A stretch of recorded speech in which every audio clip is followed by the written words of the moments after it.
each year we plant new plants in our landscape and anticipate that they will continue to grow for us. Well, today I wanted to take a look at the new growth that we are seeing in our landscape and why it's important to know our plants.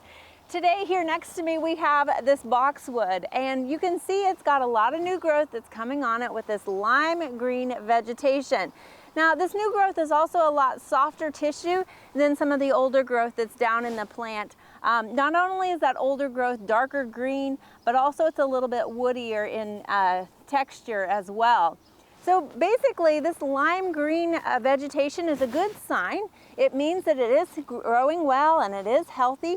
It's just sort of a softer green color because it's not quite photosynthesizing as much as the older leaves have been, and therefore there's less chlorophyll in them. But it is a sign that the plant is off to a healthy start and will continue growing throughout this season.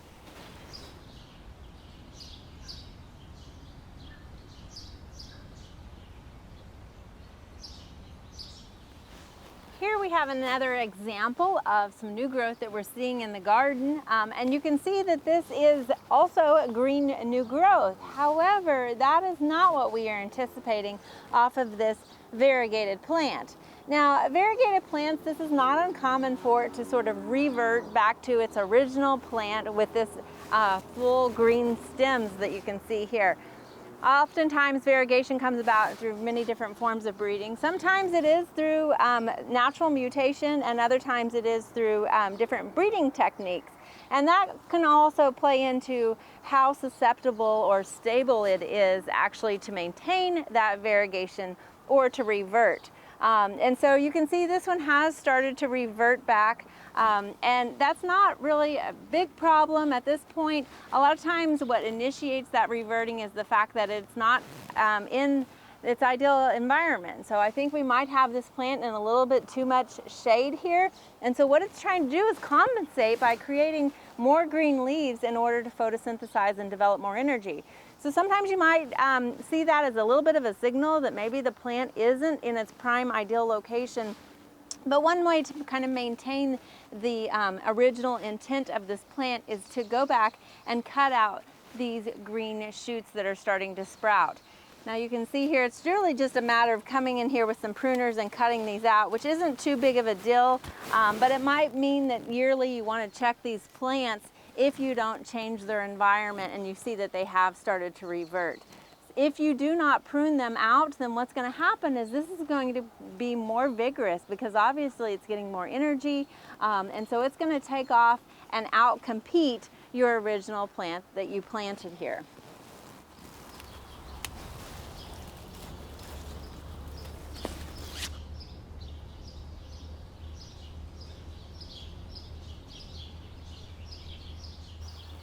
I have another plant that I want to show you, and in fact it's a tree in this situation, and this is the Canada Red Choke Cherry. And now you can see it gives us this beautiful burgundy foliage, which is what it's really kind of grown for.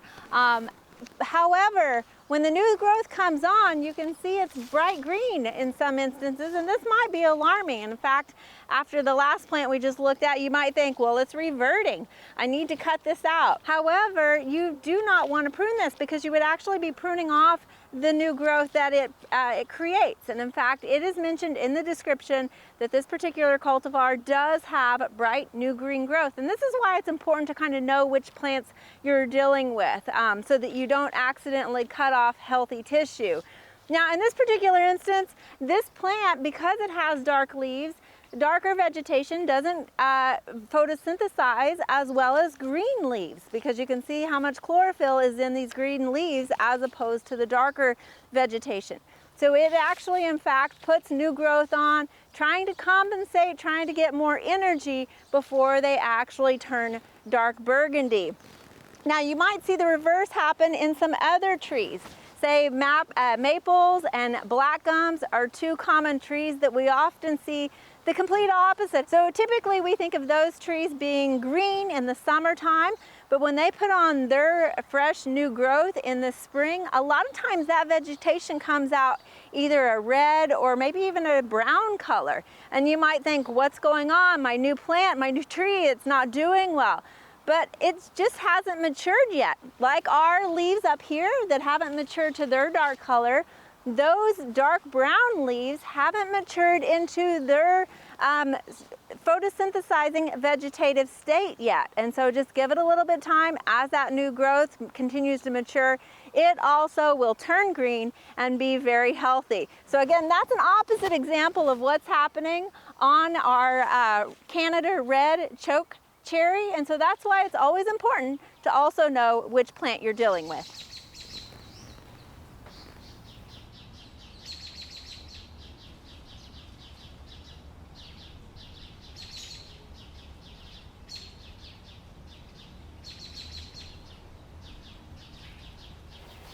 Here we have another example that I want to show you, and this is called an orange rocket barberry. Now you'll see we've got a lot of different colors that are happening on this. In fact, the newer growth has more of a pinker color to it. You can see again, it's that softer tissue where that new growth is developed. And on the older tissue here, it's got a darker red color to it. Now that's part of the cultivar. It's supposed to have this color. And so all of this is good signs that it is growing well for us. But the thing that might kind of make you curious a little bit is if you look down at the base of this plant, you'll notice that that vegetation tends to be more of that traditional green color again. So you might be curious as to whether it's reverting or if this is okay. Well, really, this is more about light exposure. So being down in the base of this plant, it doesn't receive as much light that allows it to express the colors that it's supposed to. In fact, it's just trying to compensate again, trying to photosynthesize more and have more chlorophyll down here. And so that is what is happening down in the base of the plant. But really, overall, you can see you have a nice, healthy plant that is exhibiting what the cultivar is supposed to do. Now, this often having variations in the color is typical in some plants such as heucheras as well as coleus. So you might say that it's supposed to be this sort of color or have this sort of color pattern to it. But again, depending on how much sun or shade you expose that plant to, you can have some degrees of variation in that color pigment.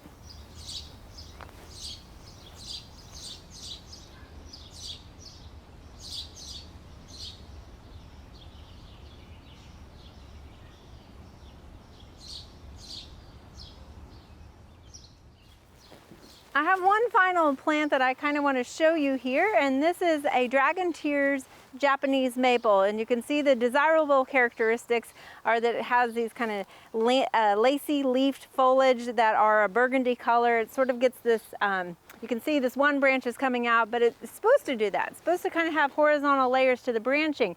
And all of that is valuable for the landscape and the desired intent of this plant. Now you can see on the new growth, we've got some both green new growth here as well as some bright red growth.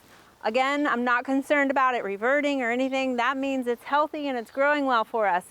However, there is one part of this plant that I want to show you that is more concerning, and that's this growth that's happening down here.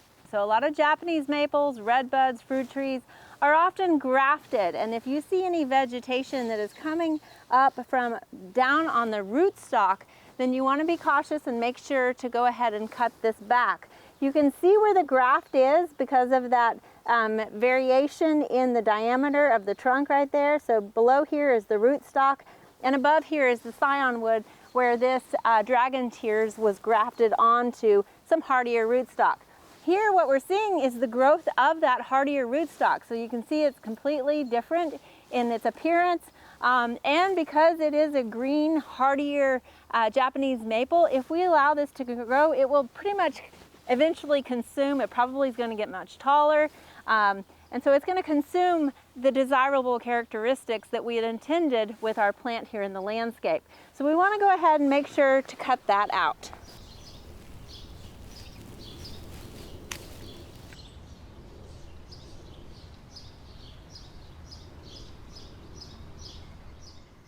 So while we anticipate new growth on our landscape plants each season, it's important to know which plants we are dealing with so that we can continue to maintain them successfully for years to come.